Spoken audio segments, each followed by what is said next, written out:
প্রতি বছর সম্পদ বিবরণী 31শে ডিসেম্বরের মধ্যে জমা দিতে হবে প্রতি বছর।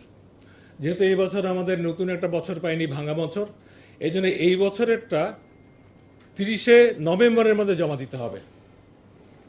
এবং এটা কিভাবে জমা দিতে হবে?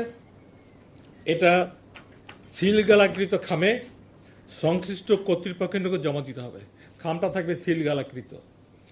আর ভুল তথ্য কিংবা গোপন যদি এমন কোনো তথ্য থাকে যেটা মিসলিড করে, এদের ব্যাপারে আমাদের এটাকে বলে 1979 এই বিধিমালা অনুযায়ী শাস্তিযোগ্য অপরাধ। এটা হলো এই অনুশাসনমালা সকল সরকারি কর্মচারীর ক্ষেত্রে প্রযোজ্য। এখন কর্মকর্তা কর্মচারী সবাইকে সরকারিভাবে কর্মচারী বলা হয়।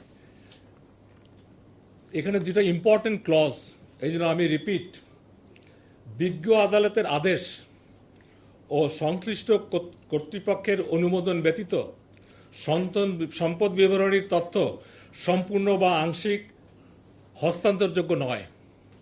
আই রিপিট, বিজ্ঞ আদালতের আদেশ ও সংশ্লিষ্ট কর্তৃপক্ষের অনুমোদন ব্যতীত সম্পদ বিবরণীর তথ্য সম্পূর্ণ বা আংশিক হস্তান্তরযোগ্য নয়। ক্লজ 2, সম্পদ বিবরণী অতি গোপনীয় দলিল বিধায় এক্ষেত্রে তথ্য অধিকার আইন 2009 প্রযোজ্য হবে না। সম্পদ বিবরণী অতি গোপনীয় দলিল বিধায় এক্ষেত্রে তথ্য অধিকার আইন 2009 প্রযোজ্য হবে না। আর দুটো বিষয় এখানে ইম্পর্টেন্ট, আমরা অনেকে বলেছিলেন, আমিও বলেছিলাম যে জমা না দিলে কি হয়।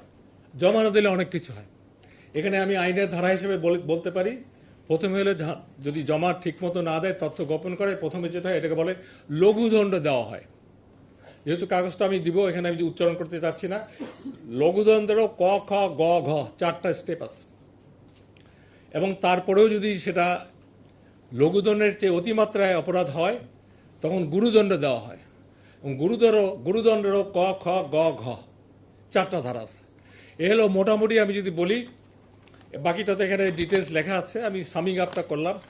আর এখানে আমাদের যে ফর্মটাও আমি আপনাদেরকে দিয়ে দেবো, এই কারণে আপনাদের মাধ্যমেই কিন্তু এই খবরটা সারা দেশের 15 লাখ আমাদের যে সরকারি কর্মচারী আছে সবাই পাবেন।